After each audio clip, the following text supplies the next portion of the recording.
ఓం నమ శివాయ. ప్రపంచ సృష్టి స్థితి లయకర్త అయిన పరమశివుని ఆరాధనలో శివలింగం ఎంతో పవిత్రమైన రూపం. లింగం అంటే గుర్తు, పరబ్రహ్మ స్వరూపానికి చిహ్నం. శివుడి నిరాకార తత్వాన్ని సూచించే దైవిక రూపమే శివలింగం. ఇప్పుడు మనం తెలుసుకుందాం, శివలింగాలు ఎన్ని రకాలుగా ఉంటాయి, ఏ లింగాన్ని పూజిస్తే ఏ ఫలితాలు లభిస్తాయి. శివలింగాలు ప్రధాన విభాగాలు. శాస్త్రాల ప్రకారం శివలింగాలు ప్రధానంగా 3 రకాలుగా చెప్పబడ్డాయి. స్వయంభూ లింగం మొదటిది. స్వయంగా భూమి నుంచి ప్రత్యక్షమైన లింగం. ఇవి అత్యంత పవిత్రమైనవి. ఉదాహరణకు కాశీ విశ్వనాథ్, శ్రీశైల మల్లికార్జున, అరుణాచలేశ్వరుడు. ఫలితం: ఈ లింగాన్ని దర్శించినంత మాత్రాన పాపాలు నశించి మోక్షప్రాప్తి కలుగుతుంది. రెండవది బాణలింగం. నర్మదా నదిలో లభించే లింగం. సహజ సిద్ధంగా గుండ్రంగా ఉంటుంది. ఫలితం: ఇంట్లో బాణలింగం ఉంచి పూజిస్తే కుటుంబ శాంతి, ఐశ్వర్యం, ఆరోగ్యం కలుగుతాయి. ప్రతిష్టలింగం మూడవది. మంత్రశక్తితో ఆగమ శాస్త్రం ప్రకారం ప్రతిష్ఠించిన లింగం. ఇవి ఎక్కువగా దేవాలయాల్లో ఉంటాయి. ఫలితం: భక్తితో పూజిస్తే కోరికలు నెరవేరుతాయి, దోషాలు తొలగుతాయి. పదార్థ ఆధారంగా శివలింగాలు.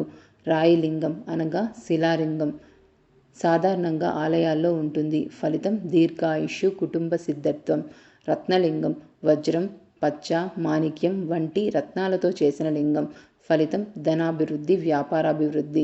స్ఫటికలింగం స్ఫటికతో తయారు చేసిన లింగం. ఫలితం: మానసిక ప్రశాంతత, ఆధ్యాత్మిక అభివృద్ధి. సోమవారం స్ఫటిక లింగాభిషేకం చేస్తే ఎంతో శుభ ఫలితం. పార్థివలింగం మట్టితో తయారు చేసి పూజించే లింగం. త్వరగా కోరికలు నెరవేరుతాయి. ప్రత్యేకంగా శివరాత్రి రోజున పార్థివలింగం పూజ చేస్తే చాలా శ్రేష్టకరం. పంచలోహలింగం బంగారు, వెండి, రాగి, ఇనుమ, సీసం కలిపి తయారు చేసినది. ఫలితం: దోష నివారణ, శత్రు నివారణ. ద్వాదశ జ్యోతిర్లింగాలు 12 జ్యోతిర్లింగాలు. భారతదేశంలో ఉన్న 12 జ్యోతిర్లింగాలు అత్యంత పవిత్రమైనవి. వాటిని దర్శిస్తే జన్మ పాపాలు నశిస్తాయని పురాణాలు చెబుతున్నాయి.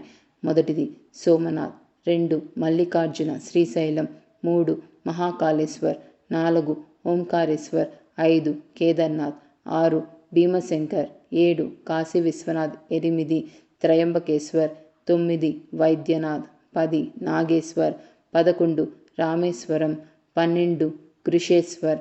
ఫలితం: జ్యోతిర్లింగాన దర్శన మోక్షప్రదం.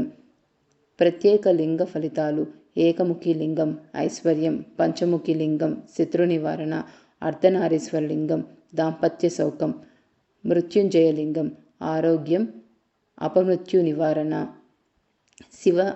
శివలింగాన్ని ఎప్పుడూ తులసి ఆకులతో సమర్పించరాదు.